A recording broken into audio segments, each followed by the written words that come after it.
Welcome to another episode of S-StarTV Podcast with myself, Jorzy. We got everyone who watched the Logan Sama. Really good feedback on that one. I hope you enjoyed it. And yeah, man, new episode. Let's go again.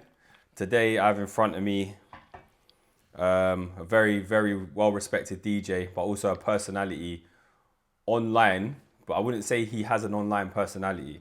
He has his personality online. There's a difference. In front of me right now, I've got Mr. Scholar T. Also today, I'm interviewing Tunde, yeah? Yes, more Tunde than Scholar T. I think we're going to get to know Tunde a bit better today. T's the in-between. Yeah, all right, T's we'll go in with between. T. Yeah, T-E-E-T is the in-between. Yeah, that's I do like the Tunde one though, I feel like. Yeah, when I voice noted you, that's what I said to you. I was like, I've interviewed Scholar T before. You have, yeah. Now I'd like to I'm a bit tired of that one. get to know Tunde. Yeah. AKA T. Yeah, love Mr. that. T. First of all, let's address the barnet, the hair. I did push this to happen now because I wanted you to come on with the hair. We were in conversation. Yeah. And I guess I'm more visible again. Yeah, nice. I like it. It suits you for one, but I just feel like I've got a lot of hate. I think primarily from men who don't have good hairline, because it shows whether you got good hairline or not, right? Yeah, you can't do this to your head if you've got So, but yeah, I appreciate it. What was the thinking behind it?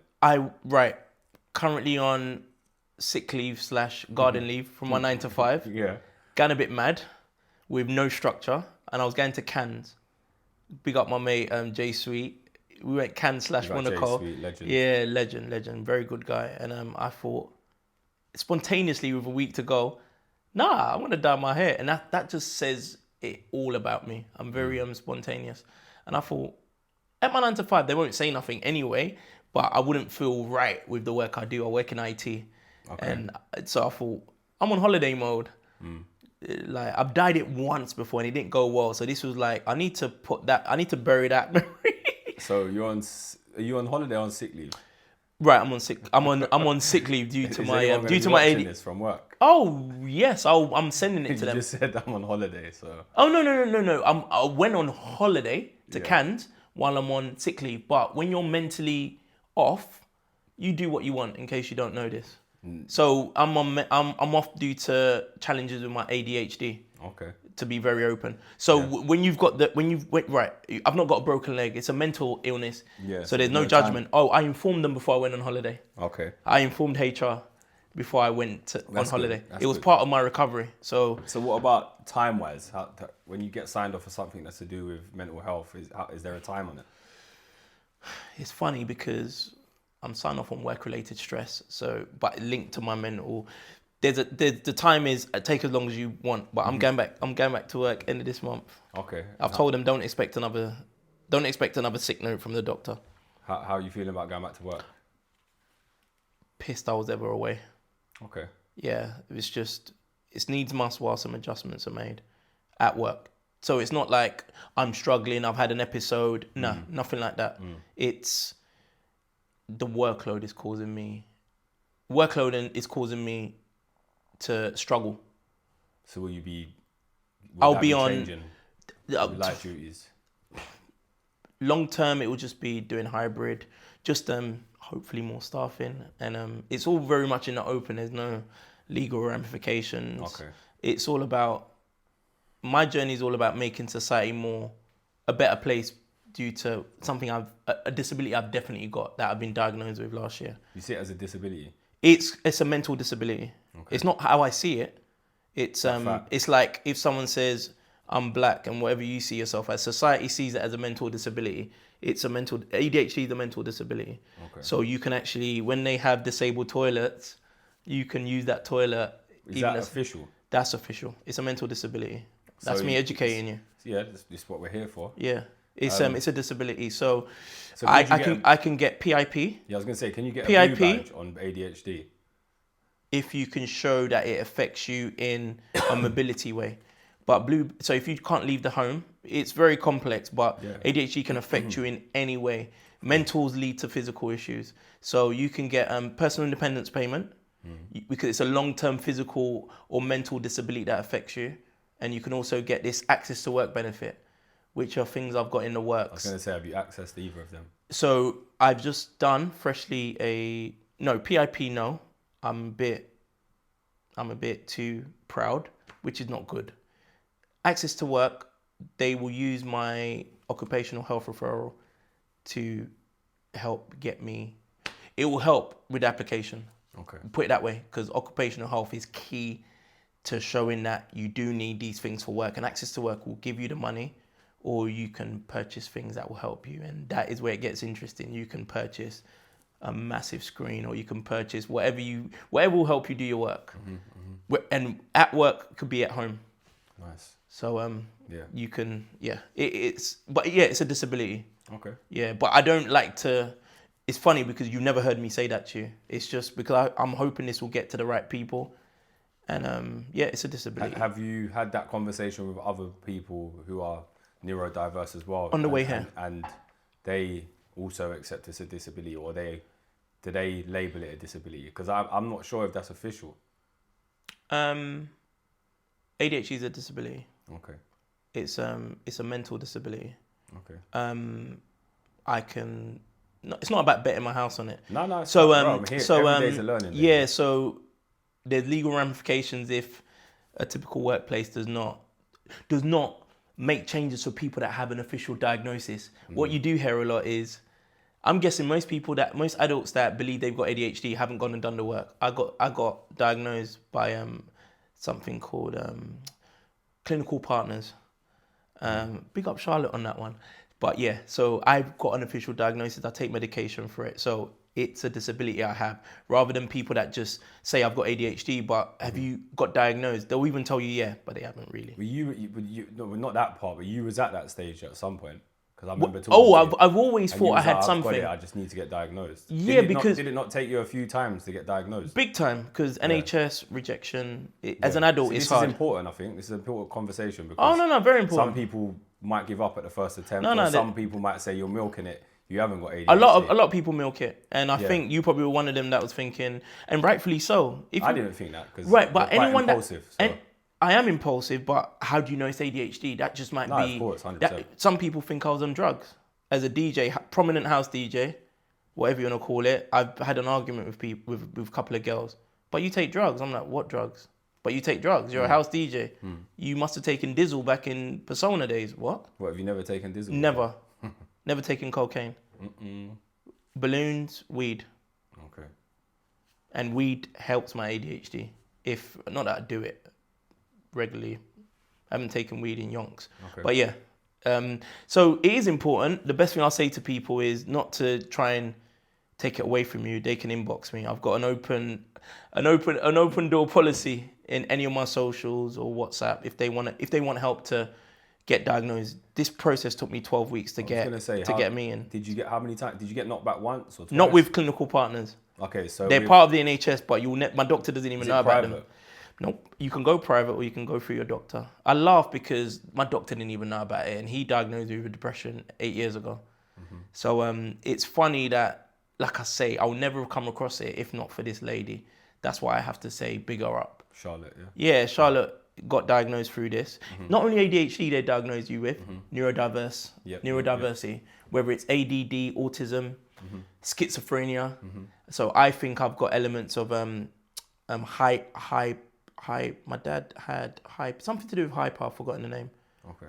Hyper something. I've got hyperness, which is a separate thing. So I'm gonna go back to them very soon, because I always knew I had something. These things, you inherit them. They're hereditary. Just like certain disabilities you can inherit. In my family, there's something called ataxia that's decimated my paternal side of the family. A good 5 immediate family members have died from it. My dad, my brother, my dad's sister, my niece, decimated my family, skipped me. So similar to that, neurodiversity conditions. Let me strip it down. If you wear glasses, if both your parents wear glasses, high chance you would wear glasses. Very high chance. You inherit certain things. Yeah, of course. So I've inherited certain things from my dad. I believe he probably had ADHD, hyper something. Not even, that hyperness is a condition, and it was on his death certificate. When they done his autopsy. They were like, your father's got this. I'm like, wow, okay. And it's all good. I look at it as superpowers, but it can trip you up on any day.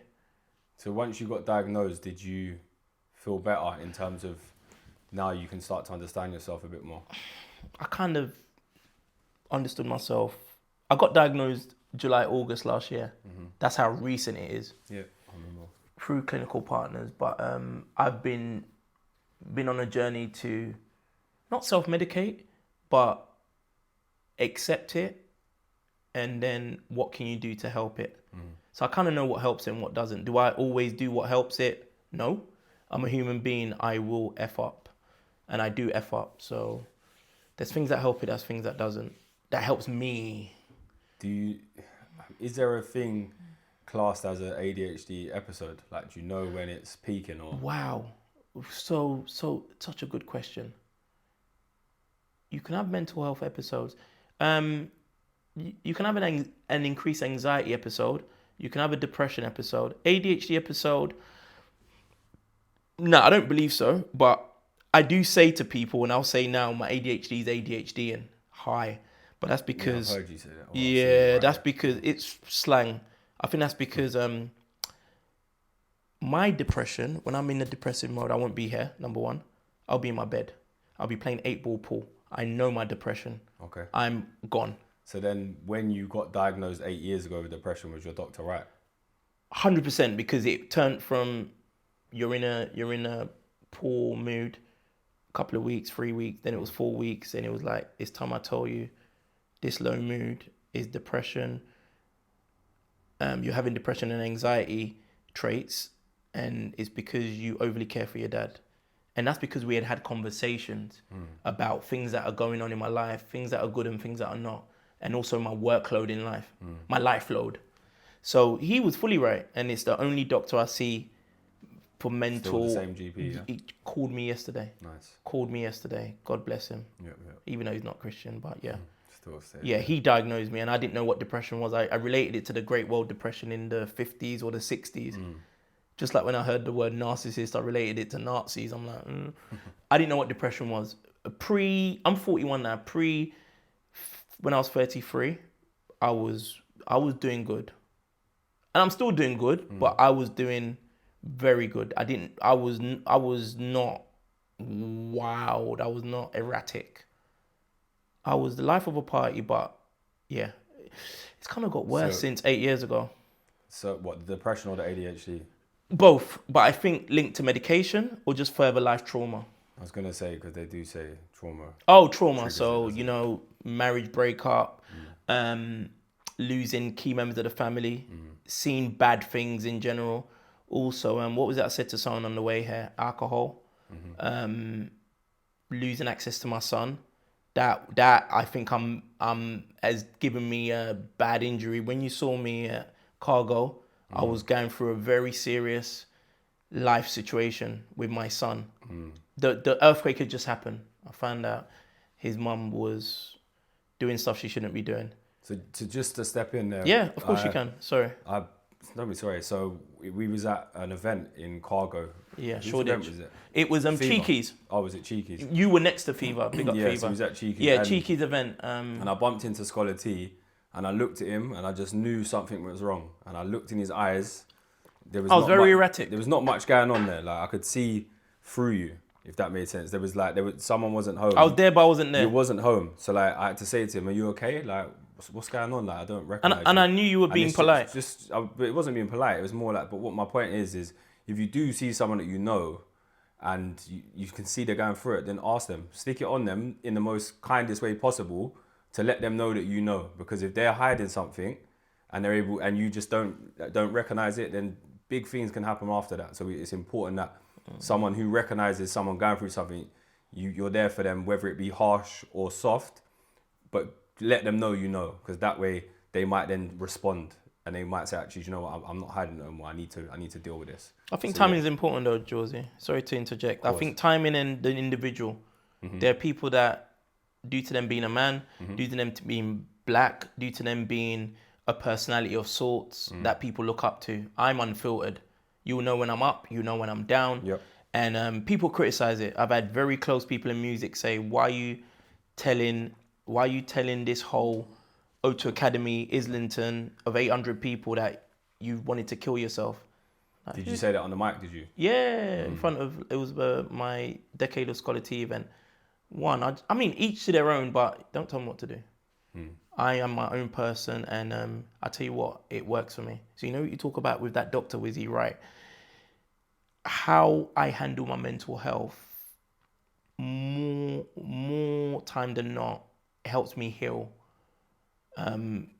You might see it hit social media. By the time it hit social media, I've gone through a madness. I'm now like, I need the world. I need something. Have you tried other ways of dealing with it though? Like I said, before it hit social media, I've done countless therapy. I'm a big advocate of therapy. Medication, I'm not against medication. So if you know me, you know I run. I'm a runner. I'm on the roads. When I'm away, but you see me just posting runs, I could be going something, or I'm focusing on getting my mentals right, or I'm grieving. Have I tried other ways? For me, my way is, I tell you what happens with when I post on social media. Most of the time, if it's something that is like, whoa, why did he post that? Someone hits me with something that I've not got from nowhere else. Family hasn't hit me with, close friends haven't hit me with, and I'm like, that justifies it. It will be information, it will be help, it will be something, Josie. But what I do have to take is the inundation from the people that care, nosy, chatty patties, evil. But that nugget I've got is something I didn't get. And I'll give you an example. I went through the worst year last year. A lot of it, I say, self-inflicted. And because I took accountability, such as losing my home, moved house 3 times. By the end of the year, I posted about it. I was out. Yeah. Some then there was an outpouring in my inboxes from some people I'd fallen out with, some people that didn't check in on me. But the main reason I posted it, Josie, is also to show people, because I know when I posted it in December, there's someone somewhere, very likely in London, forget the world, going through their worst patch. And I wanted them to know that there are better times coming.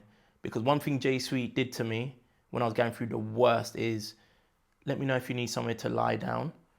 Also, Scholar, yeah, I know you're renting a room from a lady and you feel at your lowest, but you've got a roof over your head. He didn't give me a penny. And he didn't need to, but it was all I needed. So I guess when I posted that thing in December, hitting social media with heavy stuff, because I posted a list of what happened to me in 2024, looking back on the year. And sometimes I hit social media to let people know you're not alone as well as I'm crying out. It's very ADHD behavior. You're saying what's on your mind. So this whole, have you tried other methods? I know you're not being rude. It's like, we're very impulsive. This was impulsive. Some of my biggest achievements have come from me being in a shower and having this impulsive thought. Phonox was an impulsive thought of, I'm in a shower, Brixton, I'm doing it. Holler at this person, I got Phonox. You don't always do what is perceived as correct, but that's how I work. And I'm very happy with it. I'm very happy with it. So would you say, like when we see these sort of posts, I think what sort of posts? Hit me. That one there, like what one? Where you spoke about 2024 and you list these bad things. Do you find yourself? They weren't all bad, by the way, but I mixed it up. You list. Yeah. So do you find yourself I don't know if you said it a minute ago. Do you post once it's over? No. Mixed bag. I posted during it. Do you know what? Sorry, I think most of the time, I tell you the worst one I did that was the big, this guy's mad. So I tend to catch insomnia around the end of the year. Everyone looks back on the year, right? That whole Spotify, achievements, music. People talk about how the year's been early, middle December. Everyone does it. Most people do it, not everyone. So when my marriage broke up, late 2018, when I've actually separated from my ex, people were looking back on a year and I was like, oh, this is annoying me, man. My dad and my brother were still alive then. So this is key, because now I catch insomnia at the end of the year since COVID, because Christmas Day, I link it to my dad and my brother. I look after them usually because they were both disabled for most of their life. Anyway, they're not around no more. My brother's buried on top of my dad in Brockley Cemetery. God rest their soul. But prior to that, 2018, I was looking back on the year and I said, 2018, I found out my wife was taking cocaine. We were trying to have a baby. It's done, but I'm looking back. So I guess talking you through this, I guess I do. But there's been other moments when I didn't have access to my son, Leo, and I was going to contact centers, I was doing stories, posts of me somewhere that people don't even know where I am, but they know things ain't good. My eyes are filled with water, and then they know things ain't good because they see me at parties. They're not seeing a missus. I tended not to say. I guess I'm a bit more mature. This is a relationship I had post my breakup. If you're with me, so I've matured. A bit like with 2024 now, did not hit social media with any of the bad things. I'm hitting social media with, this is what my year was like. Mixed bag. I took my son on my first solo holiday with him. I moved house 3 times. If you know anything about moving house, Josie, one of the most stressful things you would ever do. Yeah. I did it in 3, and they weren't progressive moves. Yeah. They were backward. Then the last one was something positive to somewhere I'm now paying double what I paid in my home. So mixed bag of a year. Found out about ADHD, lost my car. I didn't have it for 8 months. That car's now outside. It was more to show people that, not a show-off thing, that it's not been a good year. But you know what? If I can get through that, only thing I'm scared of, and this is the truth, only thing I'm scared of is death. And I think it kind of shows how I deal with humans and issues right now since that year. And after this weekend of being away in Cannes with Jason, aka J Sweet, yeah, I'm ready for a different level. Yeah. And I hope you benefit from that. So would you say, well, no, in fact, what's changed? What changed from 2024 to 25, or when the transition happened? Is it just transition? Well, you started the year, you had a lot of turbulence. So you had 3 homes. Great word. 3 homes. Yeah. Now you're settled-ish? I'm settled. I'm about to move out of London. So what changed? Was it because you managed to find a place that you felt more at home, or what was it? I think I need the place I lost. I think the flat I lost due to mismanagement. I think it needed to happen. It was my marriage home.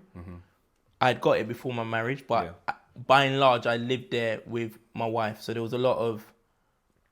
It wasn't right for me after. The energies and that, yeah. It wasn't right. I should have redecorated, but I'm colorblind. I'm not good with internal. Is that why your hair's that color? Probably. I can't even tell you what color it is, but I am colorblind. Yeah. So laziness and just head not being right. I could have paid to have all this stuff done, right? Lovely walls, by the way.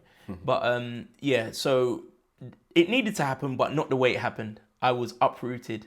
If I tell you how many records I left behind, KRK monitors, big speakers, just left them. Why? Head went right. I left them there for the Housing Association to take. Yeah, head went right. I mean, people commit suicide, how bro. How bad was it then? Did you just leave and? I left. I was 12 grand in debt from not paying rent. People with ADHD, our finances all over the place. Pay rent for what, 6 months? Through COVID, and through COVID and just forgetting. Don't have direct debits. You won't even understand it. What do you mean? You not having direct debits, you just. What, you don't have direct debits? With certain things. Okay. So, 12 grand in debt. What you meant to do? What, you just stand in order, or you just do it yourself? I do it myself. It's dangerous. I mean, you're telling me, but now, first thing that leaves my account is my rent. Double the money I was paying. It's fine. Yeah, I'm in a better place. Money comes and goes. I'm in a job where my primary job is 20 grand. I lost my job as well last year. So I'm on a job where I'm on 20 grand more. It helps. Nice, well done. Yeah, it helps. Didn't even plan it that way, but... So, money comes and goes. I love that you said that, because I said it on the way to someone here. Stop chasing, settle. That money is nothing if you're not here, if your head ain't right. 100. So, what changed? I've not answered your question. I'm older. I've gone through life experiences. So, for example, if the trauma of my marriage breakup was to happen now, I laugh because I'm dealing with that different. 6 years later, I'm dealing with that different. 7 years later now, we're coming up to 7 years. I'm dealing with that different. You're older, you're wiser. I'm 41. I was not naive, but it's the first time I'd been through that. I will marry again. Hopefully the person I'm with. Nice. I will have more kids, God willing. But I will marry again if I'm on this earth. And it's a whole different ball game. Yeah, it's a whole... I played my part fully in that breakup, that marriage breakup. And I know I played at least 50%, if not more. And you see, with last year, what changed was I took accountability rather than feeling sorry for myself. Took the I word did out not. of my mouth there. I did not. You're strong on accountability, I can tell now. I've always been. Good. I think even when you interviewed me, we've done an interview before. I was very accountable. I didn't even come prepared. I was on my laptop because I was doing a mix. I was all. Today was I on time? Early. It took a lot because we're poor with timing, Gonna but also say, the how does respect I time- have for you, How does time affect you on your daily life? massive. I'm terrible. And do people accept When my excuse? ADHD, sorry, when my mental health is poor, when it's poor. So bookings wise, I'm on time. So over the years, you will never know. Running events, I'm generally good. I've actually got issues with people that are not on time, which Of course, yeah. I should bloody even ask them. Like, do you have a, like, it's funny, but most of my time in music, so my mate Risco, big up Risco, always says, yeah, the 2007, 2008 Scholars Act to play. When he says that, he means the guy that was a beast during Fridge Bar Brixton days. There was no mental health. There was Scholar having a 9 to 5, but evening time, especially when the world is asleep, when the UK is asleep, I get busy. Not insomnia, I just get busy. Yeah. And it yielded results. Brand new Mercedes from doing music part-time. Nice. Achieving greatness, from just doing music part-time. I've never done it full-time. But, accountability with what happened last year, the bad things that happened, compared to saying, well, I've got ADHD. That's why I'm not doing this. I fully blamed myself for everything because I'm a big man. I know right from wrong. I know things that help, things that don't. Not paying your rent is like detrimental to your having a roof over your head. I know that. There's nothing that's blurring that. That helped to get me where I am now. So getting a new car on Monday. I bloody didn't have a car for 8 months. Don't ask what I'm getting. When you're on a ban as well. Yeah. So a lot, that's what I mean by I lost my car. Oh, okay. So yeah, didn't have a car. So right now, you look in the mirror, you're feeling proud. You're feeling good at the man in the mirror. Wow. Because I don't like the person I am right this second. You don't? No, because my mental health isn't what I want it to be. But what about what you see, what you look at? I'm looking at. I'm battling. I'm slightly in the trenches. This is a crucial time. It can go either way here. I'm in a interesting stage. Hard to put into exact words, but when I say I'm not happy with the man I am, I've got a mental injury that is about to get better. When I get back to work, my IT job, that is me because I'll have structure. People with ADHD, you need structure. Being self-employed is very hard. If you're self-employed, you need business partners or a partner like Mrs. that gets you. My Mrs. gets me. So far, she gets me, but it can take a toll. So you better do the work for you to not lean on that person too much because it's very overpowering. Of course. Like right now, my missus is going through stuff. She got made redundant, so it makes me get at my feeling sorry for myself and like, especially if you're older. I'm well older than my missus. So yeah, but if I say I don't like the person I am, no, that's harsh. What's happened is due to work, and I'm not the best version of myself, and it shows because I am erratic. I am taking it out on people. I fully know I am. My loved ones, I'm a bit. Catch me on the wrong day, I'm very snappy. You saw it in that podcast. People gave me feedback like, no, you shouldn't have done that to Georgie. I was like, you know what, you're not wrong. Now people did, bro. Nearly double figures. You know why I'm laughing? Nearly double figures of Do you people. know why I'm laughing? Because so much of what we're talking about is written in these cards, and I haven't looked at my question cards once. Nice, it's organic. Yeah, it's organic. It but shows yeah, we're in tune with each other because all this stuff we're talking about is in these cards, but it's naturally happening. You know what I'm saying? Yeah. Sorry if there's a particular order that you wanted it fine, to happen. It's fine. Listen, it's natural. But yeah, so like, you got to feel proud of yourself though. Where are you heading in the right direction? Do you think you've turned the ship? 110% right direction. So music to an extent is my calling. I will always be involved in music till I die. I don't think I'll necessarily be in the clubs. So me being involved in music is great. I've got a mentor called Hanif. I want to be Hanif when I grow up. And I say that because he's older than me. Big up Hanif. I look up to certain people, including someone like Stephen C. cheeky. So to answer your question, I am in the right direction. Years away from it, but I'm on the ladder again, rather than someone telling my biggest fan, I don't know when my next mix is coming out. I don't want to do music, and they're sending me Scholar at Work mixes. They're sending me big live. I'm like, yeah, I don't know who that guy is. Long. So yeah, music's my calling. So it's a shame if you're not doing your passion, right? Of course. Something that I don't even do for money. I do it organically, and luckily and thankfully, I do get an income from. Not everyone can say that with music. They're battling for they're battling to put themselves on. Whereas I've started music again December/January, and I've got like 3-4 events, and there's like another 4 to 6 waiting there that I need to decide if I want to do or not. Amazing. Am I proud? I'm very blessed. And I'm very blessed. Am I proud? I feel like you reap what you sow. I've got a very clean heart. I've looked after my family, especially the people I'm responsible for. So I'm responsible for my 2 children because they didn't ask to come into this world. And I'm also responsible for the people I lay down with. My 2 kids' mums. Never call them baby mums. That is a disgusting term as far as I'm concerned. Plus, that's not the relationship I have with them. I was with the first person for 10 years. With the second person for 3 to 4 years, and we're great. It's good to hear. So, yeah, not with my first kid's mum, but yeah, if you take accountability and you keep a good, clean heart, I'm a very spiritual man. I've got a karma tattoo, and I just believe in karma. So, am I proud? I feel like I'm proud of my bounce back ability.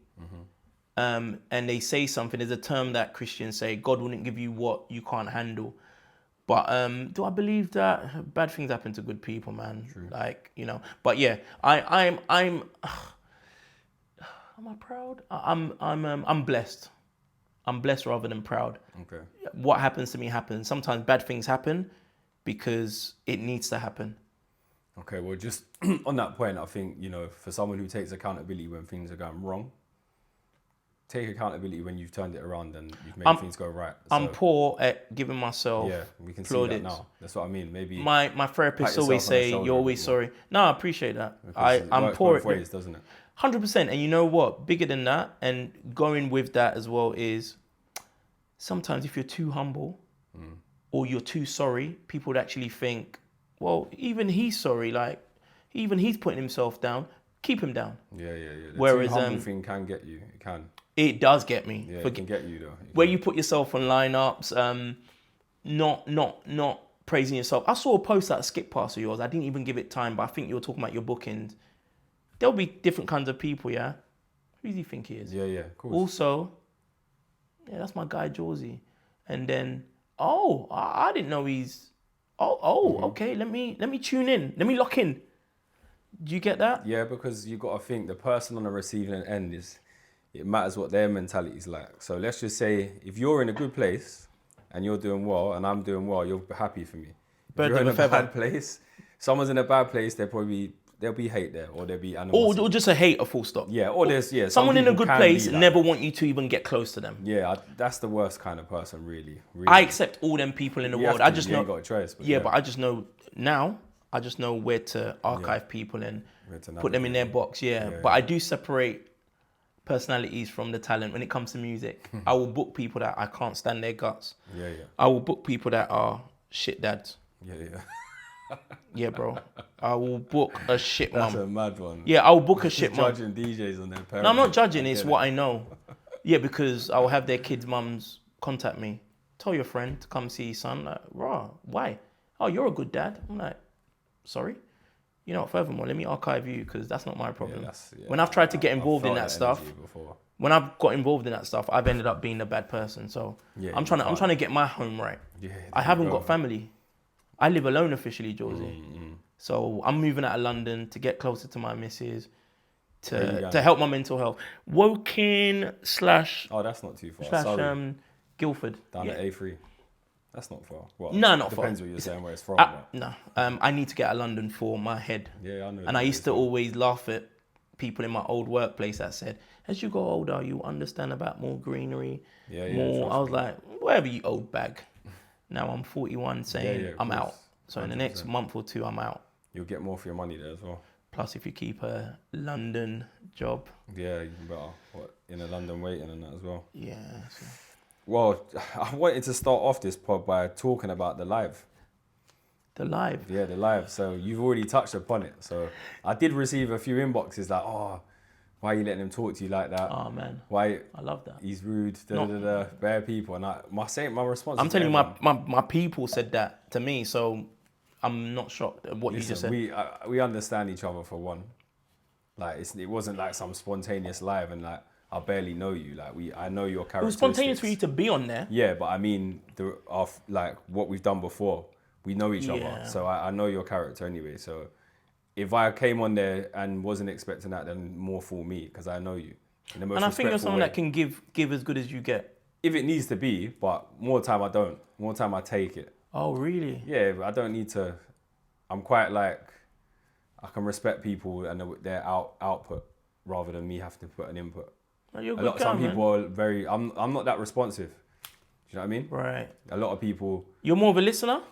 I'm both. I can give and take, but because you're a very good talker. I can listen. Very good talker. I know if someone's having an outburst or something, the worst thing is to go back at them because it's just gonna go. Where did that come from? Life. Everyone's got different attributes, right? You know what I mean? Some people are born with this attribute, that attribute. It's just life. Yeah, sick attribute, you know what I mean? though. So, but yeah, let's get to that live. I mean, the actual topic was smoking. Big up Jerome Kidman as well, who was in that. Big up Jerome, man. Big up everyone that took part. The topic was about smoking in clubs. Yeah, that was the primary topic. But we can see how other things are related. Mm-hmm. And especially you jumped on at a certain time. It's easy to think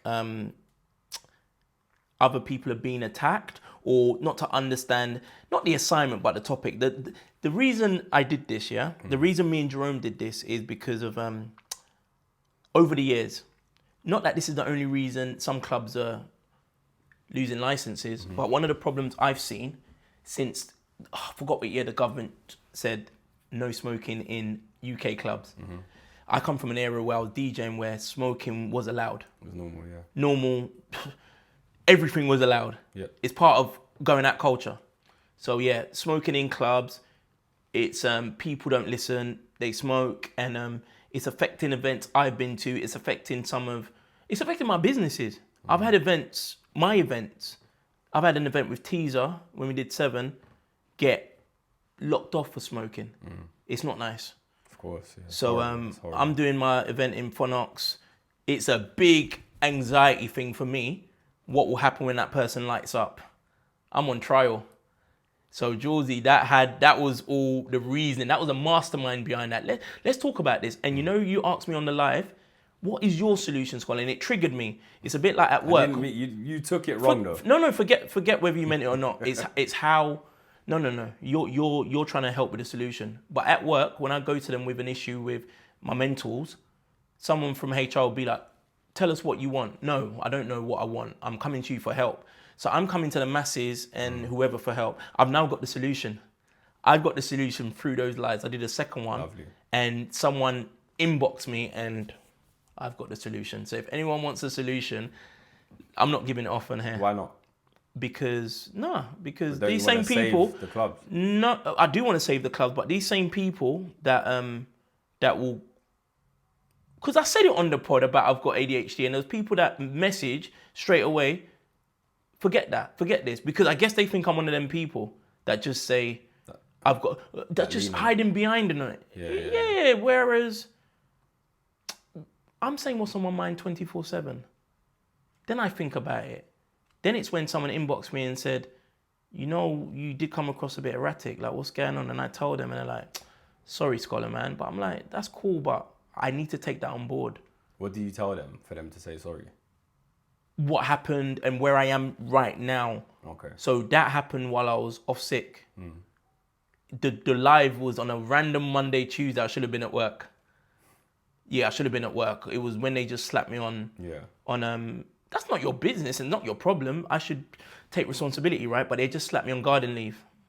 I was angry. Me and Jerome had just lost the booking. Yeah. Due to smoking in a club. To be fair, sometimes that's the time to do it because 100%. That's why we did it. Because otherwise, if People were you at come work. there and you're diluted, it's not going to hit as hard. People were at work and didn't know what the I feedback don't mean was. time. I mean the way you was feeling and the way Jerome was feeling. Because if Yeah. you've done it a couple of days later when you've had time to process and the book is not hurting him as much, you might have replaced it. He might not have the same passion. I don't and think same for you. 100%. I don't think it was hurting him. I was hurting for him. Jerome's my brother. In general, I'm talking. Yeah, 100%. It was very fresh.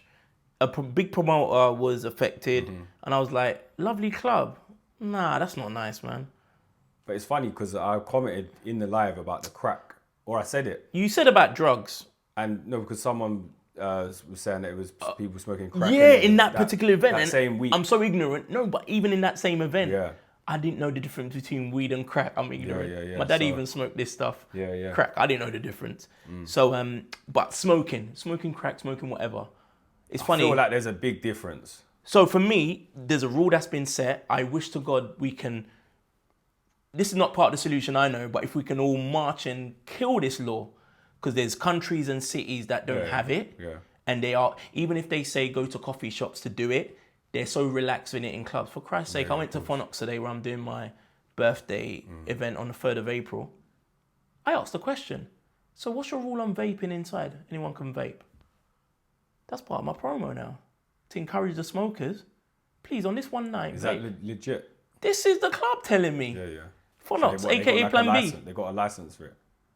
Do they need a license? They don't need a license Don't for even know how it. it works. It's up to the clubs. Okay. Phonox is part of a big group. Yeah. I love Phonics. Sick venue. So people are allowed to vape. Nice. That's going to help. Because I'm going to get that out there. Don't need a smoke machine now, because everyone will just be vaping. Look, for a smoker, vaping might not be the same, but it's better than not. So, April, the weather's all right. But my point is, you mentioned about crack. There's a difference. My point about that live is it was so good because, to be official, I'm part of a scene, house music. Drugs is part and parcel. Me, Scholar T, Tunde will rather a drug problem than a gun problem. What I mean by that is I'll rather no violence. I'll rather no smoking. I'll rather, you might say, how's that gun violence? I just use that analogy. I'll rather no smoking, no tense situation than people that are suppressed on drugs. Doesn't mean I take drugs, but I'm part of the scene. I understand the scene I'm in. Of course. So, people got the wrong, not just you, a lot of people got the wrong end of, they were being defensive, but until they really understood that this guy's just talking about smoking and what can we do about it? Because I'm not even against smoking. I'm like, well, the government set this rule. If we don't follow it, our raving is going to be affected. That's the long and short about it. If at my event at Phonox, one person smokes, I'm not going to get Phonox again. Or also, what do I do when a person smokes? So let me just give away what I would do, what I've been told. Let me just give it away. There's two things. ADHD coming out. You can't Come hold on, it bro. in. Come on. No, as well, I care. Two things you can do. As the promoter, let the security know, regardless of the size of the venue, you tend to smell where it's coming from, or you can kind of tell. If a security doesn't want to approach it, turn on the lights. Then, without talking about it on the mic or stopping the music, get the security guys to have a word, whether it's quietly.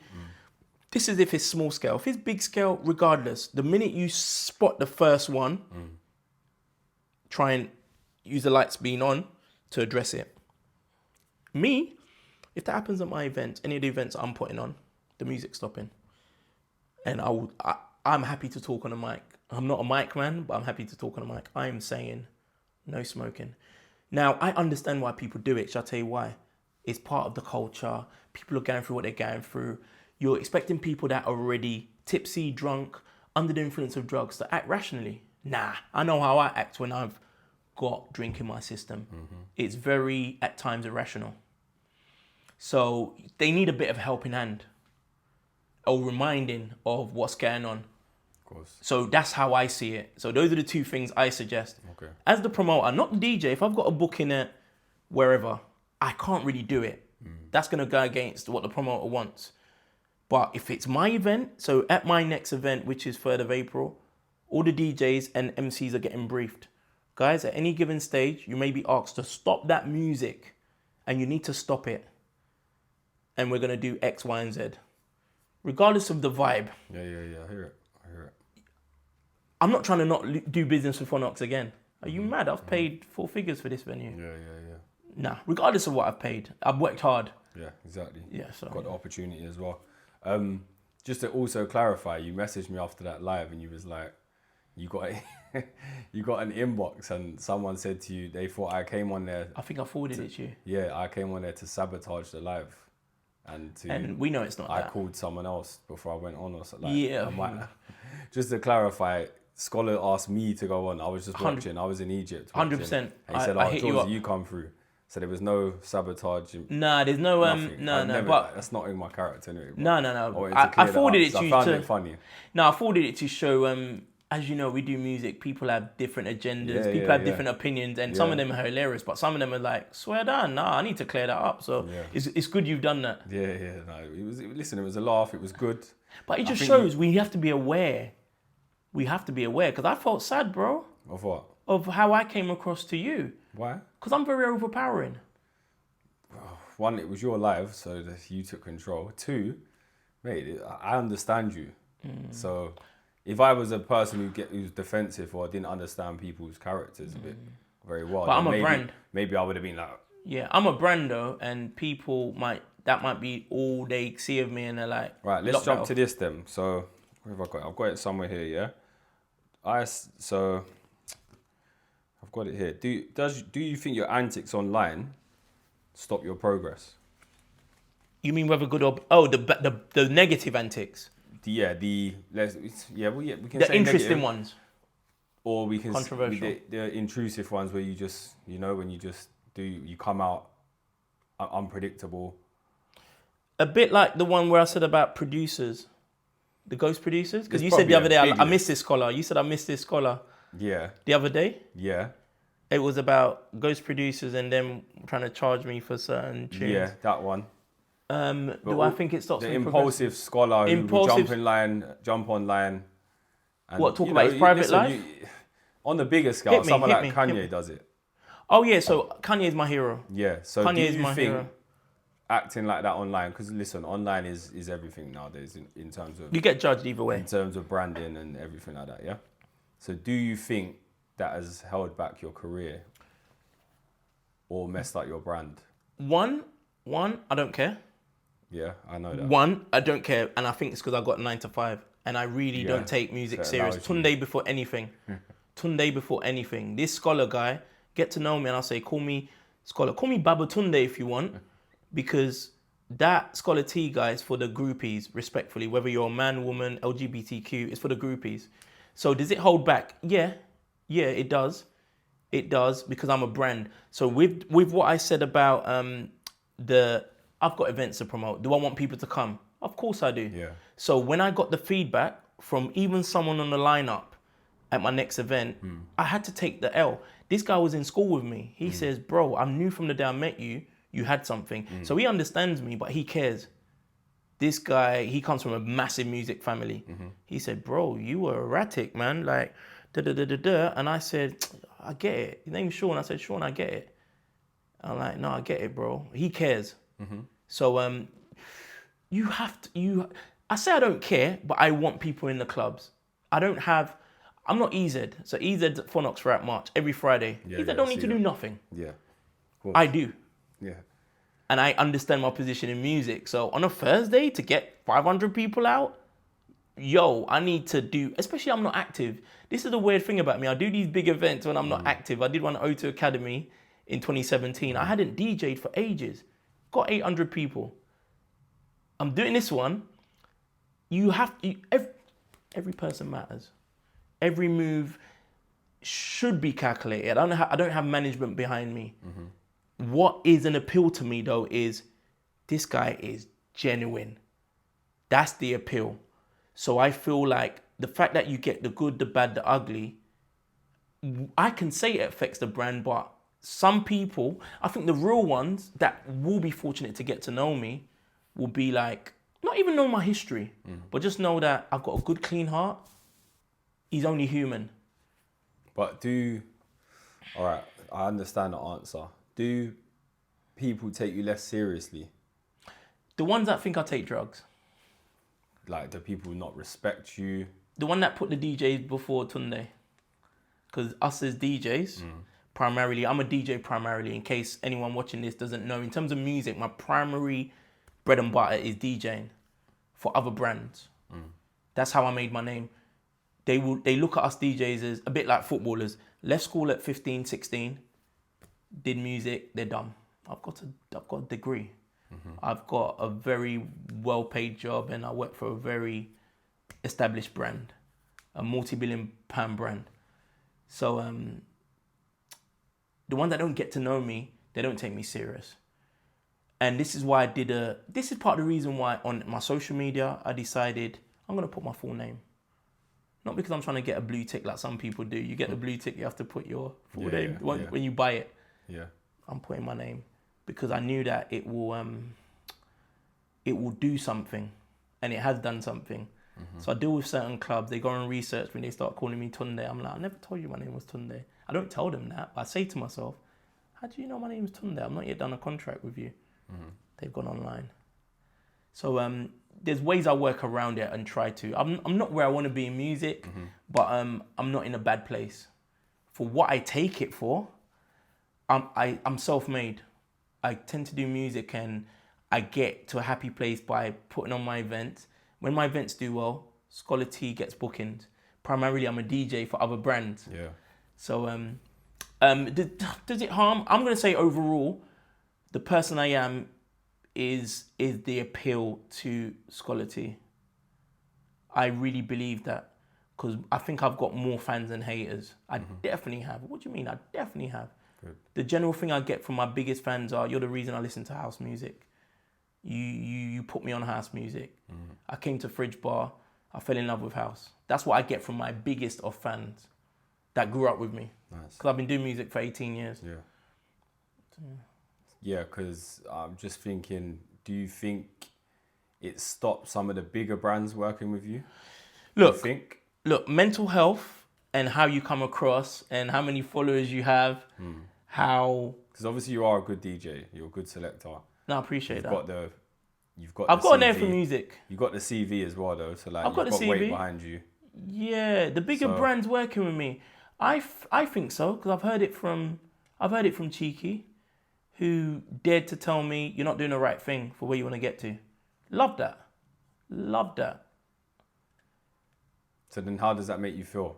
For the moment, it made me sad, but that's a brother that cares. That's a man that I've been into his house. I've got some master classes from this man. He cares. My mentor rubbishes me when I'm not doing well.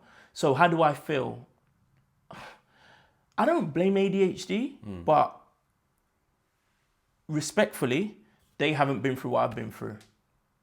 If you've been through what I've been through, seen my sister die, seen my brother die, seen my dad die, the relationship breakups, they're hard for it not to affect you. I've seen all them people in my family die. I was there when my sister drowned. Yeah, bro. How old was you? 4. Just before that, I got tampered with. How old was she? I got molested. My sister was 2. Oh, man. She drowned in a well in Nigeria. I've been molested. What, in Nigeria? Yeah, in Nigeria. I got molested by a house help, aka a maid. That one's happened to a lot of black men. Serious? You just won't hear. Yeah, a lot of black men. Men. Why black men? We have a lot of... The ones that have been back home or live back home, wherever back home is, West Indies or Africa. Yeah. Not just black men it's happened to, but I know it's happened to a lot of black men. We tended to have elders that looked after us. Aunties, older sisters, maids. The maids did a madness.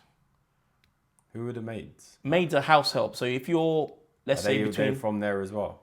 They're from there, from the poorer parts. Yeah. They're like slaves, getting paid. Yeah, I got molested. I probably was about 5 because I remember it vividly. She probably did it twice, 2 different occasions. So I'm saying how I am in relationships, in social media, how I treat women, how I treat men, is because of what I've been through. I was beaten badly by my dad. So I normalized violence. Why, like as a cultural thing, or your dad was too heavy-handed? That's not even a question. Culturally, yes. And I'm not being rude to you, but he also but had a I'm saying neurologic condition. Discipline is harder in some cultures. You know what I mean? Old school, it's harder. If we go back, slaves got whipped. Yeah. But I think he was just a violent man, and probably due to what he consumed as a kid. But he also had a neurologic condition. From my dad was born, his brain was challenged. So how I am online, I understand it to a level that I don't think big brands or small brands, they're not going to get. They're not going to get. And I love this conversation so much because we've hardly talked about DJing. I think you would understand me better after this. So I've done the work to understand. I've done therapy.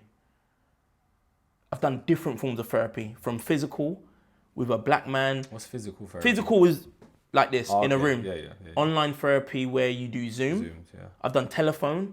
I've done different forms for different reasons. What was the most effective for you? All of them. Okay. You know why? Because I've not had a bad therapist. But Therapy is that just because gives you talk a lot though? Yeah, and unfiltered. People, therapists will say what you tell them in a different way and just almost remind you. Let me tell you what you just You're probably said. a therapist stream though. Huh? You're probably a therapist I stream. think I should maybe do therapy one day. You keep talking. Some therapists need to sometimes get someone to dictate them, to direct them to let it out. Whereas you're just like, My first therapist said this is going to be easy, Tunde. that's what I mean. Yeah, and within 3 sessions, he told me what's up. That it's to do with my childhood. Yeah. Rather than something that happened in my Did that teenage. change you massively once you identified certain things? Now it has. And I talked about this with my missus, because when I got told, in terms of how I treat women, in terms of how I am, and who's responsible. Did you get told you had no respect for women? No, I got told that I am. No. I definitely respect women. I got told I treat women as I objectify them. I look at them as an object, which sounds disrespectful, but I think it's kind of in males. There's a reason for it though. Come on. No, for different people, there's a reason. Okay. For me, it's because of what happened when I was a child. What my mum did. Me being activated very young by this maid. Also, I watched pornography from very young. How young? Probably 6, 7.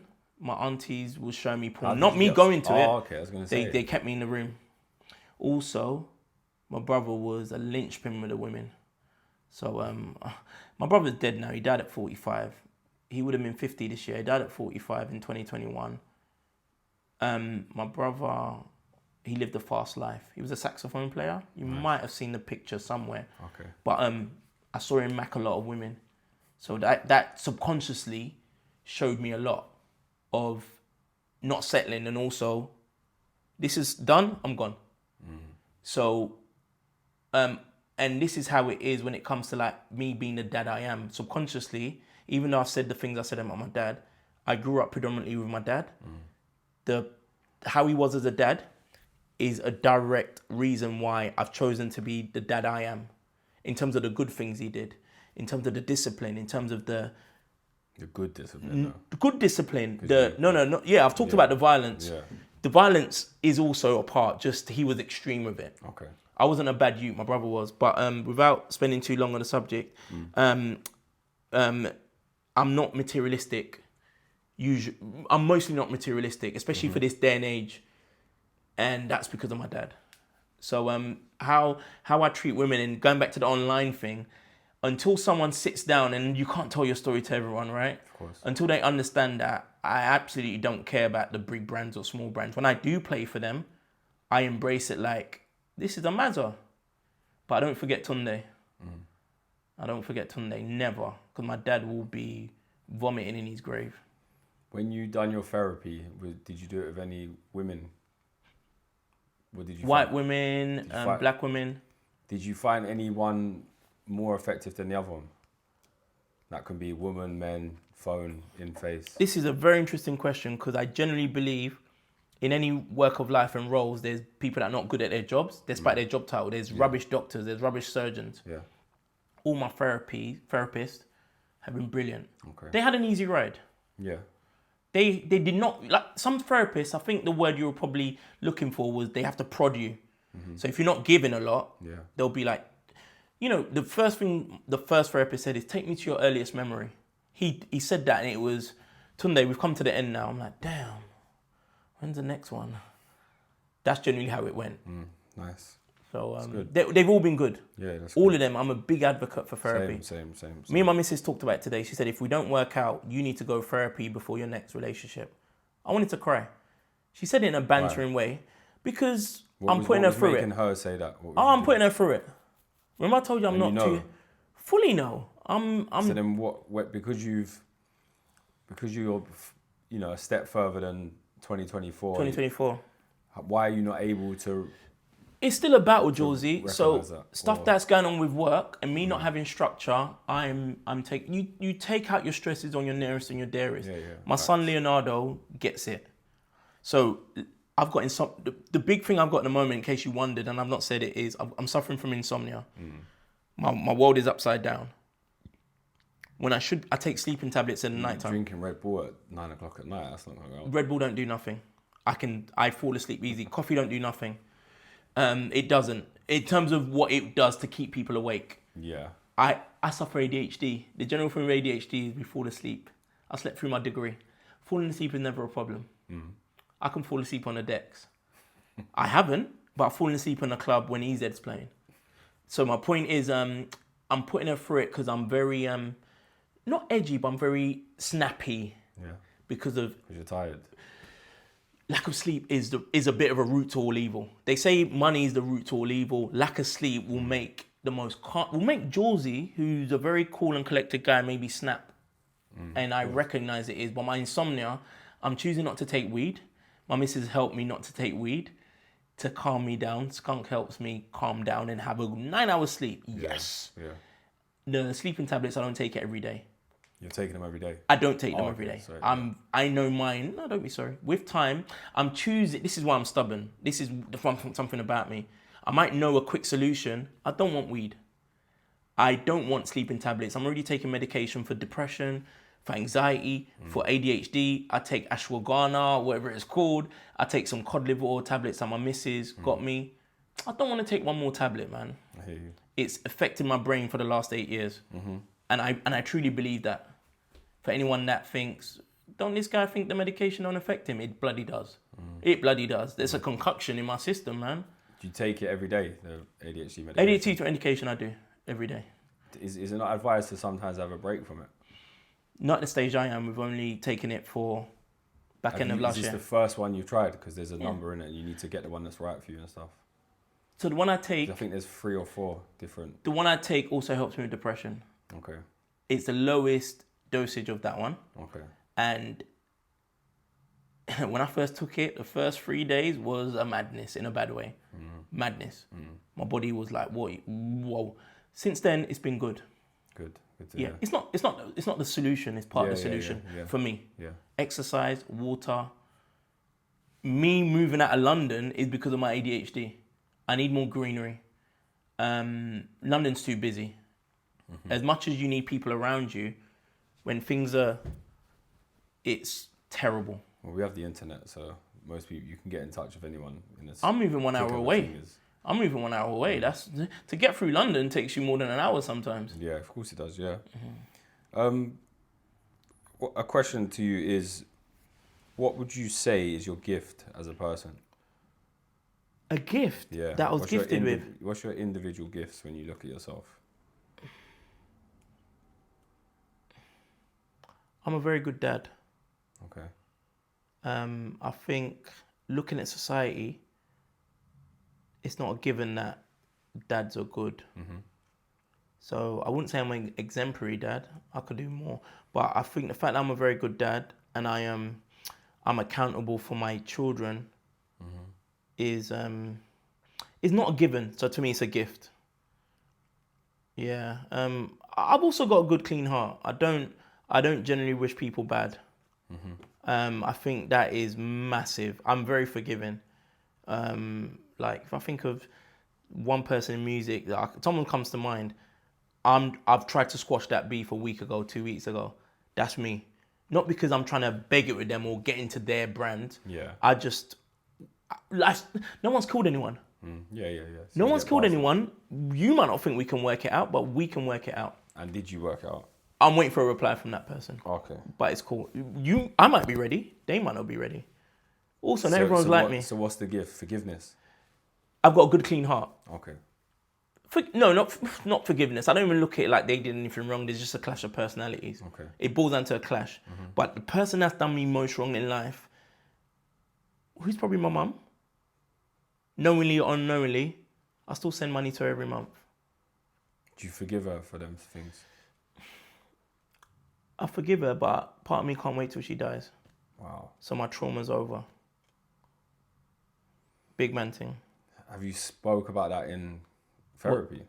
Yeah. It ends. My trauma ends when she dies. But what if it doesn't? It does end. Because that person's alive and she can't have the conversation that I've had. Her parents aren't alive. It does end. Josie. And it's already ended. But it's finally like, it can't kick me up the bum anymore. I'll give you an example. If I go to Nigeria, I've not been to Nigeria for 30 years because of my mum. When I left Nigeria to come back, I lived there for 6 years, by the way. From 1989 to 1995, when my dad was struggling with my brother. My brother was doing a madness. Yeah. Getting stabbed, getting kicked out of schools. He was living life fast. Robbing cars. So, yeah, I've not been back because of that trauma. It ends. You must have really bad memories in Nigeria. Terrible. Shocking. I'm going back this year, December. Because I don't want the next time to go back for me to go bury my mum. That's not when I want to go. So what's the goal when you go there in December? For me to not erase their memories, to have a refresher of, this ain't such a bad place. Yeah, I left in 1995. We're in 2025. It's shocking for someone who's fully Nigerian, can talk Nigerian. Like, I'm a Nigerian, but I'm not. I've not heard of anyone like this that has lived there. My dad used to work for Nigerian Airways, so we used to come and go after I was born. It's the worst, but the reason I haven't been back is my mum. So what are you planning? Where are you visiting family when you get there, or I'm not spending a night with her. I'm going on holiday. I'm gonna go in December, Dirty December, whatever they call it now. I don't know if you heard that term. No. Yeah, it's been a thing in all these like Jamaica, Ghana. Okay. Dirty December. Yeah. It's a thing now. It's a hashtag. You can look it up. The goal is to reconnect with the motherland. I'm Nigerian. I've done my ancestry DNA. I'm pretty much Nigerian. There's no complications there.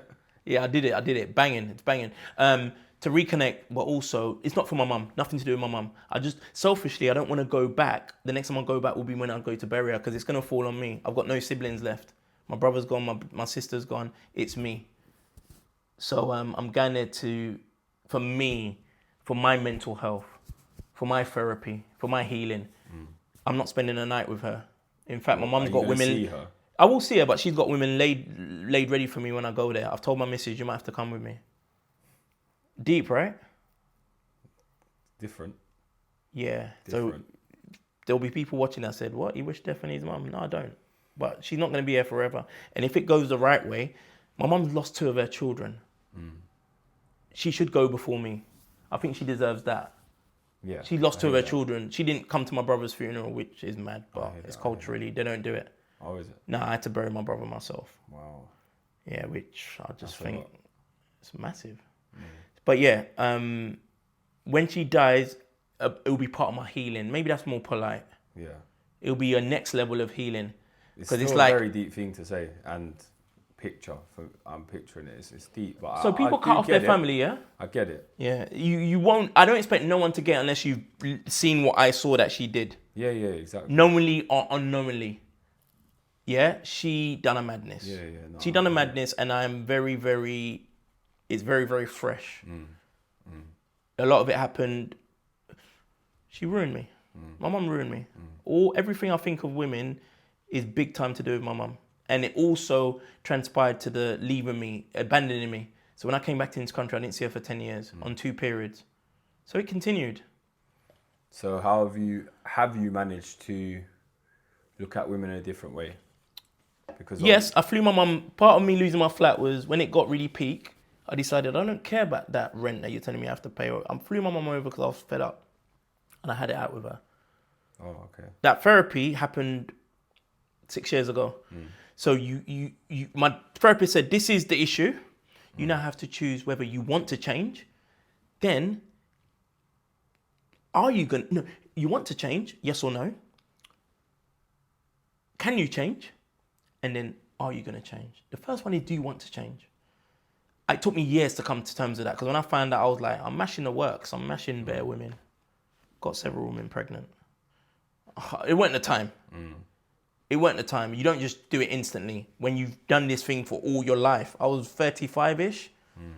Then I went through more trauma. I lost another family. As in, broke up. Okay. You came to the house I was living in Catford.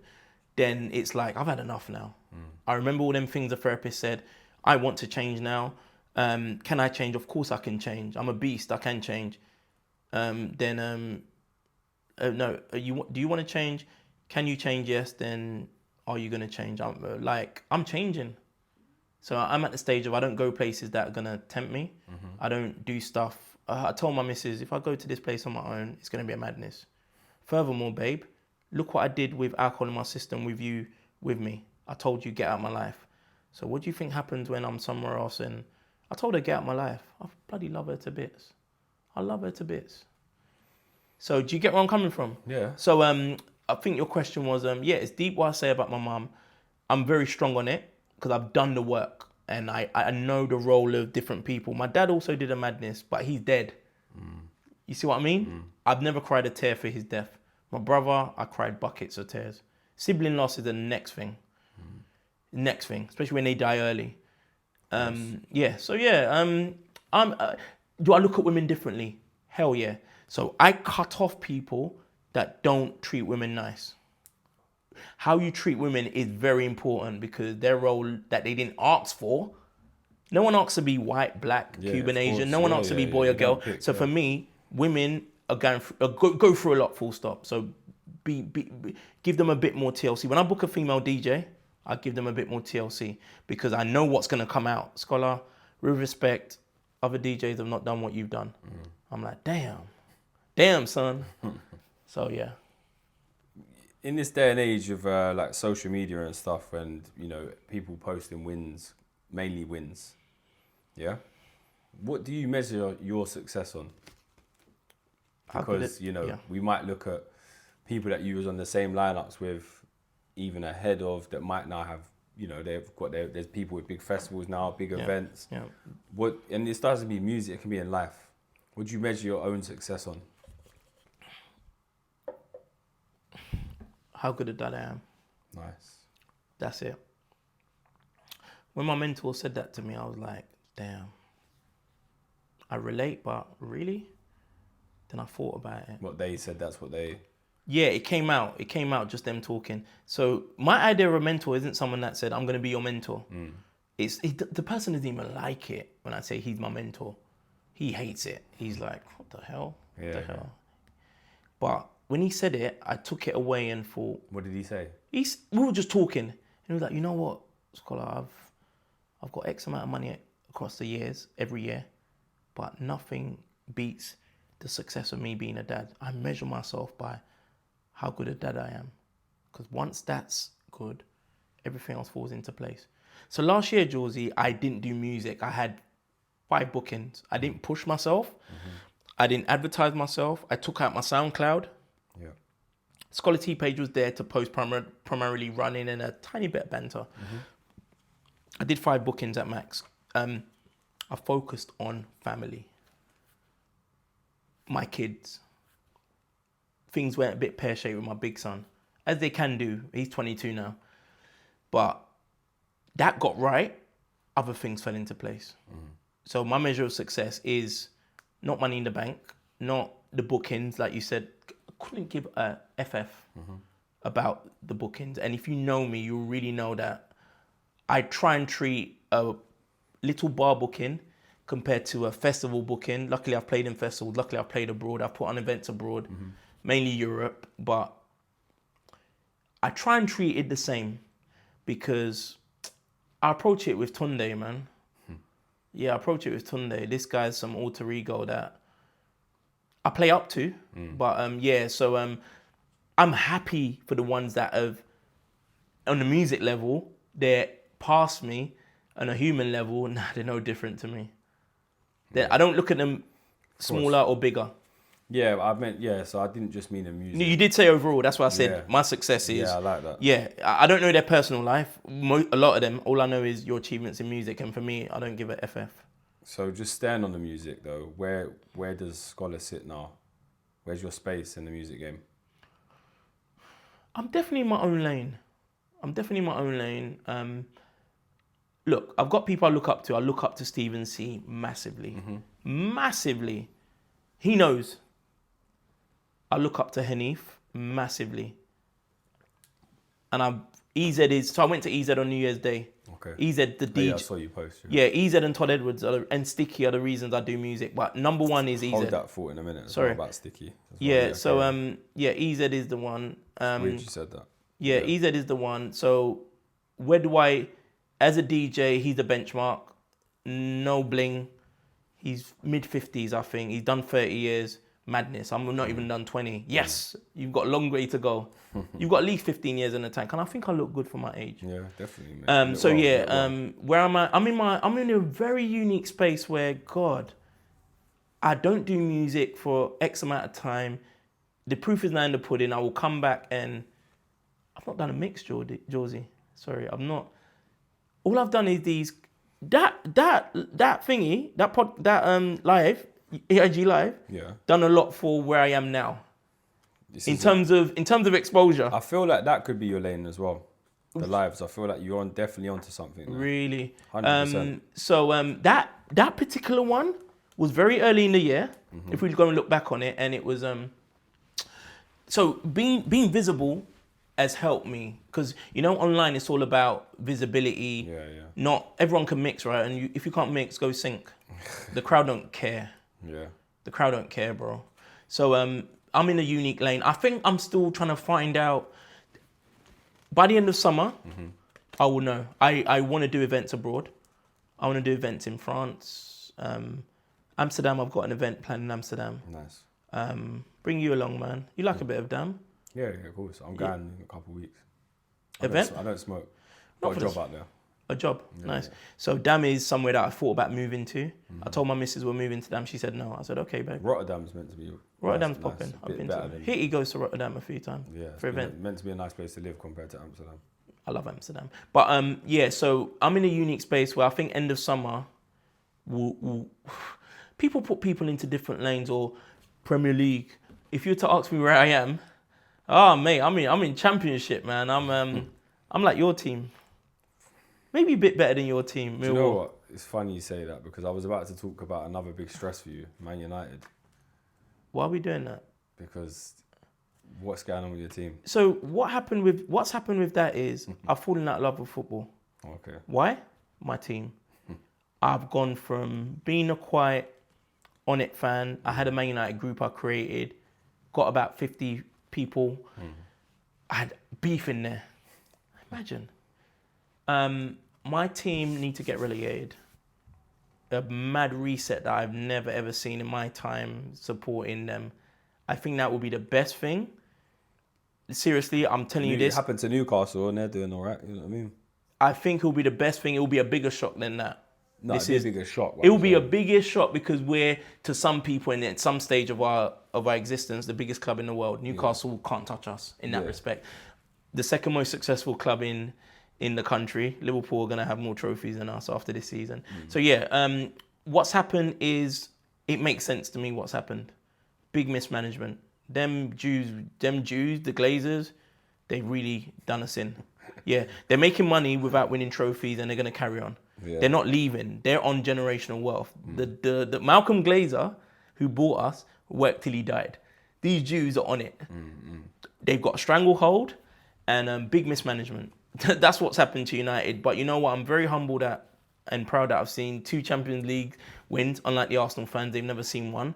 So I'm okay with it, Josie. I still wear my Man United top. My best days in football are when Arsenal draw or lose. I'm a happy man. I'm a happy man. I hear you. Right. Love that top, by the way, man. Thank you. Let's plug your event as well coming up. Okay.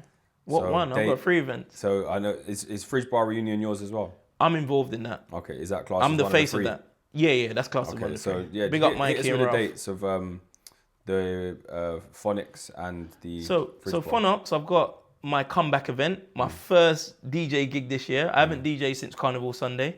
Last time I DJ was in Brixton, Carnival Sunday. My next DJ gig, so I've turned down bookings. So people want to book me for events. I've said no. Okay. Thursday, the 3rd of April, it's a party called Scholes House Party. It was meant to be launched in COVID, 2020 April, got curtailed. 5 years later, we're launching it. Mostly house, nothing too deep. Okay. Nothing too deep. We're not deep diving. I've got the likes of Mark Radford on there. I've got Pioneer. The event will be headlined by Ozzy. For those that catch this, that's a little exclusive. Ozzy from obviously Mass Tempo. He runs his own label, Super Cali. We'll have Kyla doing a live PA. So yeah, that's at Phonox, 8 p.m. till 3 a.m. on a Thursday. So here's the thing though. Kids are on end of term the following week. A lot of kids have inset there on the Friday. And you know what? You see these people at gigs or certain people in the industry, music industry, do events during the week. Yeah. One, you stand out more. Two, I wanted to prove something to myself. This was what they gave me, and I said, I can make it work. What? I love challenges. I love challenges. It's not even Easter Thursday. Easter Thursday is the following week. Thursday is a lively night, mate. It's a lively night. I'm in Brixton, 500 people, Scholar T. We're packing it. You are. No, we're packing it with quality. So that's that. The following day, big up Mikey and the team, big up Aaliyah. We're doing Club Lit in Clapham. Yeah. We're doing House to South, which is a brand I now manage. Okay. I'm paid to manage it every Friday. That's the first time I'll be managing it. We're doing House for South. Meet Scholar T's birthday. Scholar T's Dungeon's birthday. What date is that? It's Friday the 4th.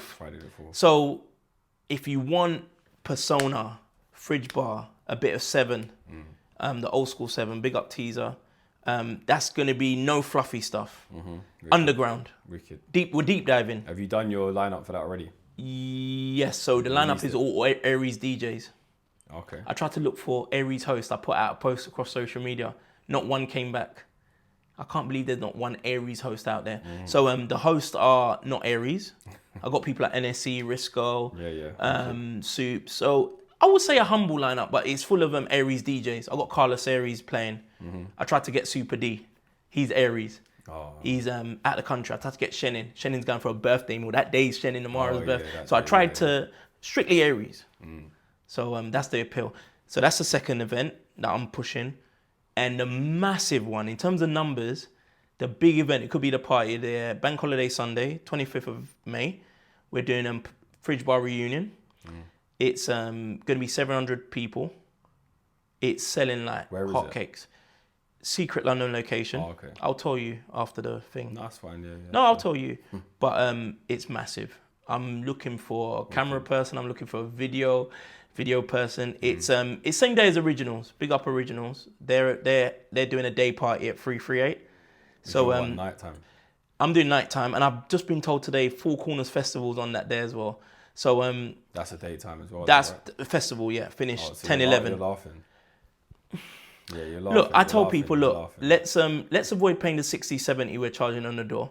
Because that is what we're charging. And people that's intoxicated or got drugs in their system, they're going to tap. Yeah, they'll pay it. Yeah, of course. People that go Originals late or go Four Corners, you know how people are. I'm not working the next day, so... Where's Four Corners? Don't know, but I think they do kind of like Hertfordshire. Just outside on the outskirts, I mean, they've done Blackheath before though, so who knows. But my thing is, it's important to say the Fridge Bar reunion is 2 rooms, one strictly old school funky soulful house, and the second room, the main room, is actually vintage R&B, hip hop, revival, bashment, soca, slow jams. There's no amapiano, no geom, no deep tech. I mean, deep tech, there was deep house and there was tech and it crosses over.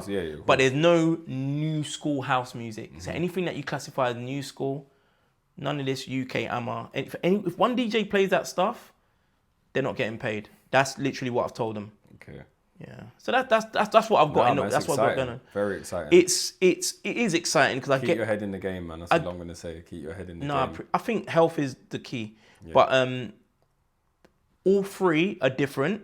Yeah. But the Fridge Bar reunion is massive. If I was to tell you the numbers, and now that we've released the lineup, even before the lineup came out, it's on 3-figure sales. Yeah, wicked. For an event in May, not a festival. Brilliant. That's amazing. So it'll be good. That's amazing.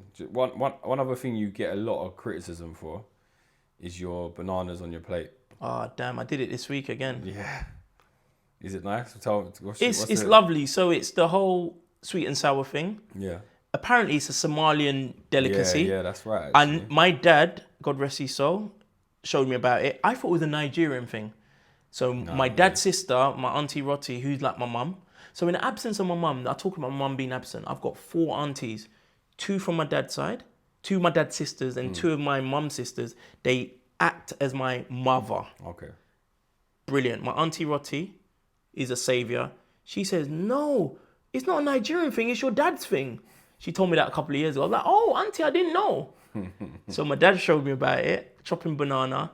Look, people eat pineapple and pizza, and there's a complex between some that like it. Are you a Hawaiian guy? Do you know what? I like fruit with food. I love fruit with food. So why haven't you tried rice and banana? I'll probably have over the years. Rice and banana. You would know. You would know. You get criticised for it. Oh, I get attention. Attention, yeah. So I do it to break up the. Yeah, it's smart. Do you know who showed me about this? Not that they said scholar do Banana, it. DJ Pioneer, not the banana. The break up your promo with. Yeah. I've seen it. There is a strategy to it. So I break it up strategically because I do it every week. I do it every week, but when I say I did it this week, I posted it. It's a lifestyle. Yeah. I don't do it for health reasons. I do it because it's a mazza. People are like, where's the planting? Half of these people haven't tried it. But I don't think I get criticism. I get like, you're wild, scholar. But I think it's part of the appeal. Like, you know what you're going to get posting it and you do it. Yeah. But I love it. I bring people out the woodwork. Let's end this on a game. Did you watch my Logan Sama interview? Did you see any clips? I told you why I didn't. Why? My concentration span. I've never watched a podcast. Did you see any of my clips go up? I saw a Logan Sama clip. Big up Logan, by the way. Yeah, absolute legend. Yeah. I love his hair. He's been diagnosed with ADHD and autism. Oh man, I love his hair. Yeah, and I remember when he had a bad thing happen on either One Extra. Yeah. If you watch the podcast, I need to watch it. I need to watch it. He's been diagnosed with autism. So I saw that you have. I saw a clip that had writing. Yeah. So we played a game. It was called Best in the Crew. And it's probably best I hadn't seen it because now he's a grime DJ. Yes, primarily. How is he? He's grime. He's a good man. Watch the podcast and okay. Break it up. Watch it in 10 minutes. You said this to me. You said this. Yeah, you can break it up. So we played a game called Best in the Crew. So he was grime. Do you have any grime knowledge? Did you listen to grime? I learnt to DJ on Garage. All right. So if I said who's the best MC in Nasty Crew of all time? Best MC in Nasty Crew. And this is your opinion. Okay, so you say D double. Boys in the Hood? Boys in the Hood is Crazy Titch. And Douglas, yeah. So you go Titch. No, Crazy Titch. Sweet. Crazy Titch all day. Roll Deep, Wiley. East Connection. Let's go for what's his name? I'm going for Napa. Napa, yeah. I like Napa. I like his presence. SLK? SLK, I'm going for the light skinned Don. Suavo. I'm going for Suavo. We got Suave each and every. OGs? I'm going for Doctor. He was in. I'm going for Remedy. He was in South Agents. No, I'm going for scrap all that. My memory. I'm going for NE. NE. Is it NE? R.I.P. Yeah, he started OGs, mate. Big up NE. He's the one who started OGs. NE. Big up NE. That's a great shout. Big him up, man. They're from your. Are you from that? Where I'm from Deptford Southeast. and New Cross. That's where I live. New Cross is. I grew up Blackheath. That's your bits, isn't it? It is my bits, yeah. People think I'm from there, but I grew up in Blackheath. But so you know, it's very local. Yeah, I know him personally. Yeah, Leon, wicked, I know him very personally. Man. All right. I know his brothers. I think their surname's Ferdinand. Okay. Know them very well. Yeah, exactly. Yeah, slew them. Sorry. No. Temper T, Chronic, Rage. Temper T. I know Temper T. I didn't know. Didn't. No, it sounded like a bashment crew, so I didn't pay attention. Yeah. Meridian. Oh, Meridian, Bloodline. as in best MC. Yeah, who's the Come best on, MC? bro. Like Meridian was JME because Skepta was the DJ. Okay. Boy better know them when you become an MC. So boy better know BBK, who's the yeah. best in there. Yeah. Boy better know Wiley. Wiley, sick. Movement. No knowledge. So that would be Getz, Scorcher, Merkston, So Devlin. so you see that era of grime? Yeah. I went house, mate. Okay. Yeah, from the time you said Merkston, he went foundation. Yeah. No, I hear you. With respect. Pay as you go. Pay as you go. Pay as you go. No. Wiley. Wiley. You're a big Wiley fan, yeah? He's a massive inspiration. Yeah, come on. Massive. So solid. So solid. The best MC. Who's the best MC in So Solid? Best MC. You're not going to like this, Mega Man. Are you crazy? Why would I like that? The presence is ridiculous. Yeah, nah, Mega's the guy. When I saw him in Napa, I'm like, yo. I was got fanboying that, him. He's got the aura around Man, he him, took a girl off me. We got Megs each and every. Invasion Alert. Nah, you won't know them, will you? Socks and that. Nah.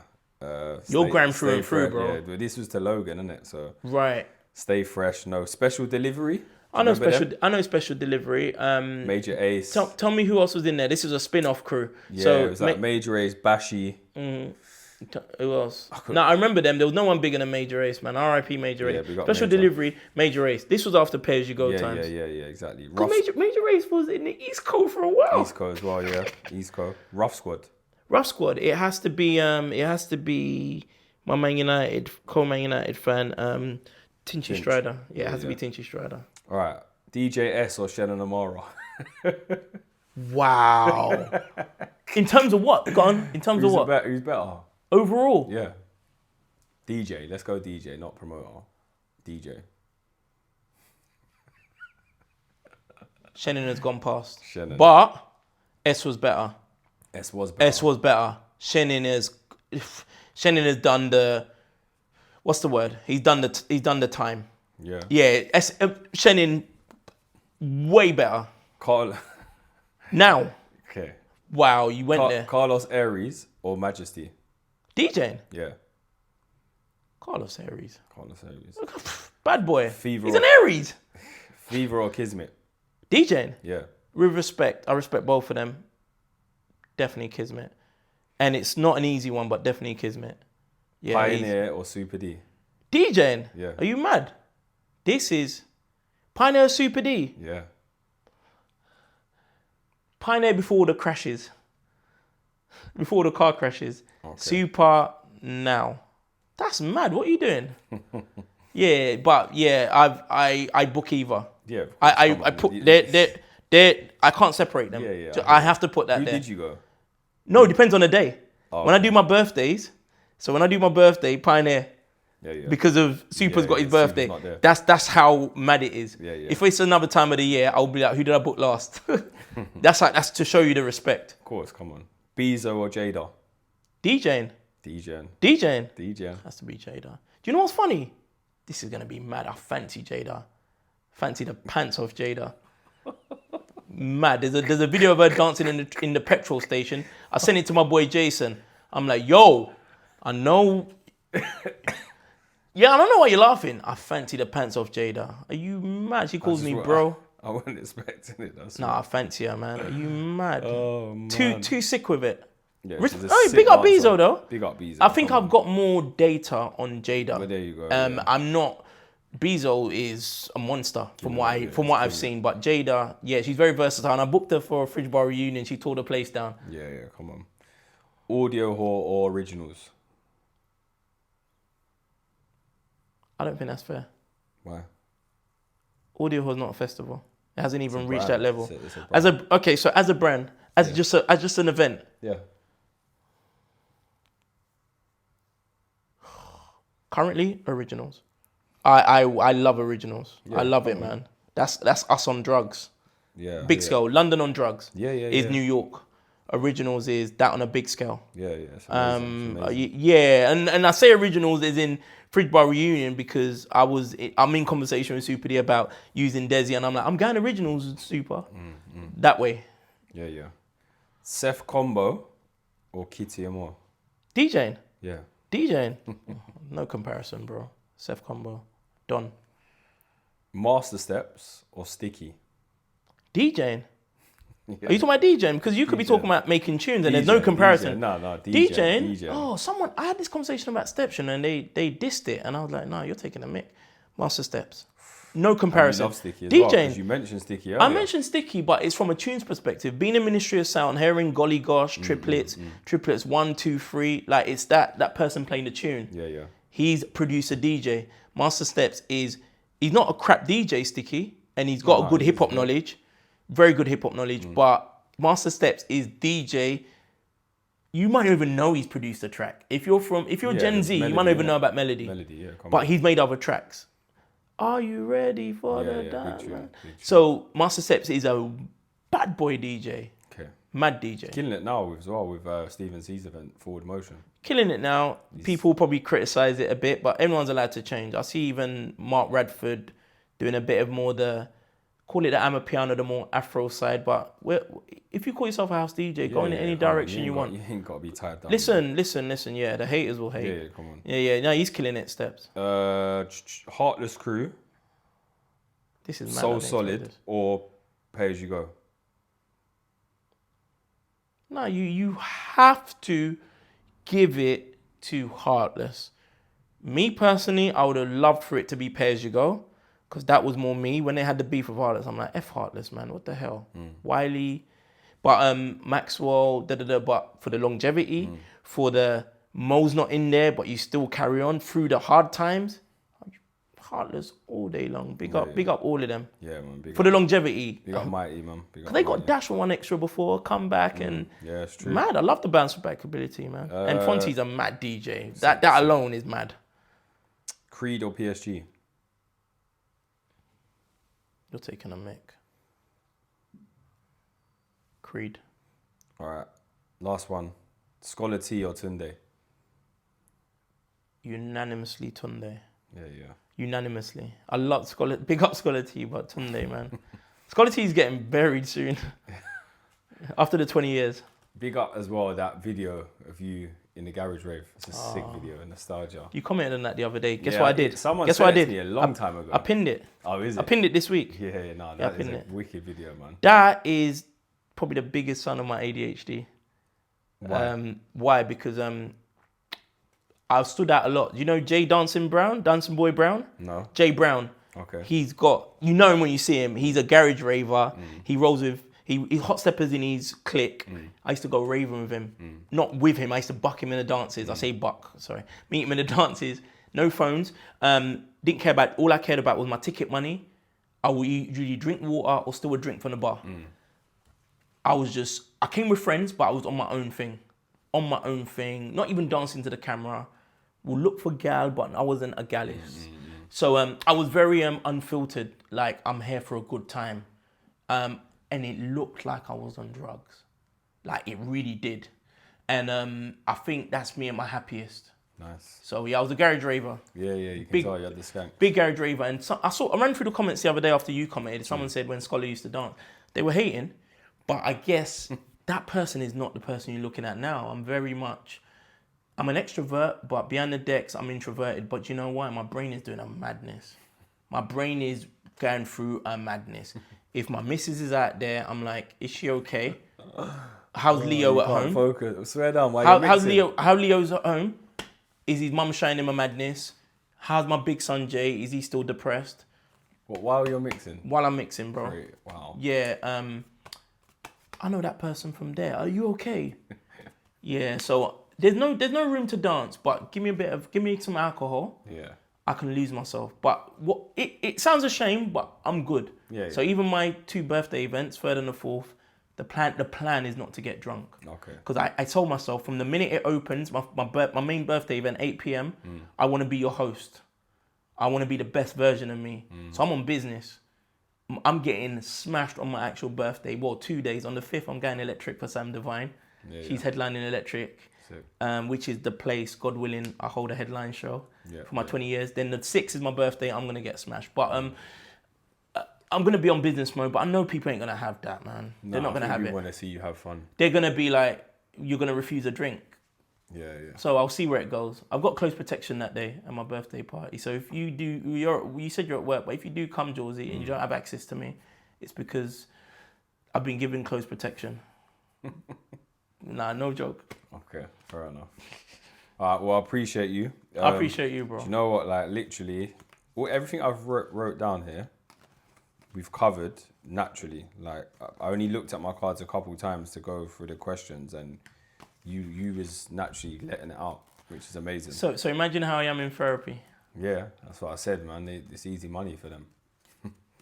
And they're a bit pissed they can't have the 20 sessions with me, because a good therapist will tell you, do more than a certain amount of sessions, then it's a bit, you're going over the same stuff. Yeah. So they let me go respectfully and said, come back when there's something new or you want to, or when you're good. Therapy is great when you're good. Yeah. 100%. Don't necessarily come when there's an earthquake. Agreed. So I hope you got something out of this today, though. I know you bro. were onto me about. Bro, 100%. But I've wanted to do this again for a while, especially when the nature of my interviews have started to change a little bit, where it's music and mental health / normal life. So I asked you, what, a year ago? Maybe longer? It was, no. It was while I was having a mad 2024. So I listened to it on a sly. I didn't archive it, but I was like, I respect this guy so much for the reason he wants to do it. However, I'm in the trenches. And what I did, I sent you a voice note. I'm glad you didn't. I sent you a voice. I just weren't in a position. I was in the trenches. I think I was about to move to my second place. So I voice noted you respect, and I think I said to you, apologies about this. I think it might even be after the IG live. I said, this thing you asked for, I haven't forgotten, but I wasn't in a good place. Let's do it when you're ready. You did. You brought it back to life. Yeah, and that's because I respect you big time. Feelings mutual, man. Yeah. And that's why when people kept messaging me about you, I'd just laugh and say, look, nah, don't worry. Don't pay attention to that. It's just... We have to educate each other in it, because I will do the same and judge someone from what I see face value. Yeah, of course. If you didn't if you didn't know, then you'd thought you was mugging me off by us. Yeah, and I've judged people I see online for... Someone comes to mind, Young Spray. I don't know his story. That's a lesson, though, isn't it? Big lesson. People say this guy's crazy. What it is, and then the outside don't. So yeah, and we're still guilty. So then we have to take that upon ourselves when we're judging things. That's why I'm easy with people that say you take drugs or what is wrong with you? Calm down. It's the worst thing you tell someone on ADHD. Calm down, but they don't know. It's the normal reaction. Calm down. Let me finish. Jason done it on the weekend in Cannes. Then by the end of the weekend, he wanted to cry because he understands me better now, just by being in a closed environment with me. He's so educated on it now. He's amazing. He's like, damn. And I wish I could educate the world, but I'm sure you will. And you are with, certain posts and even doing things like this. Yeah, and I posted something during the week, 2 days ago, 1 day ago, about ADHD, the 6 common signs of ADHD in adults, and my doctor revisits it to remind him about ADHD. My doctor. Wow. So it shows you if they have to remind themselves. Yeah, of course. Because I think as adults, we think we've got it all in check and we're aware. I'm unfiltered, man. I'm like, oh shit, why did I do that? But it's too late, right? It's out there. I hear you. All right, well, thanks again. Thanks for opening up as well. Appreciate it. Jada's going to be on to me. Well, that's the first clip that goes up, mate. But yeah, I'm joking. Nah, thank you, bro. Nah, appreciate you, brother. Thank you. Make sure you get down to Scholes events as well. And more podcasts coming.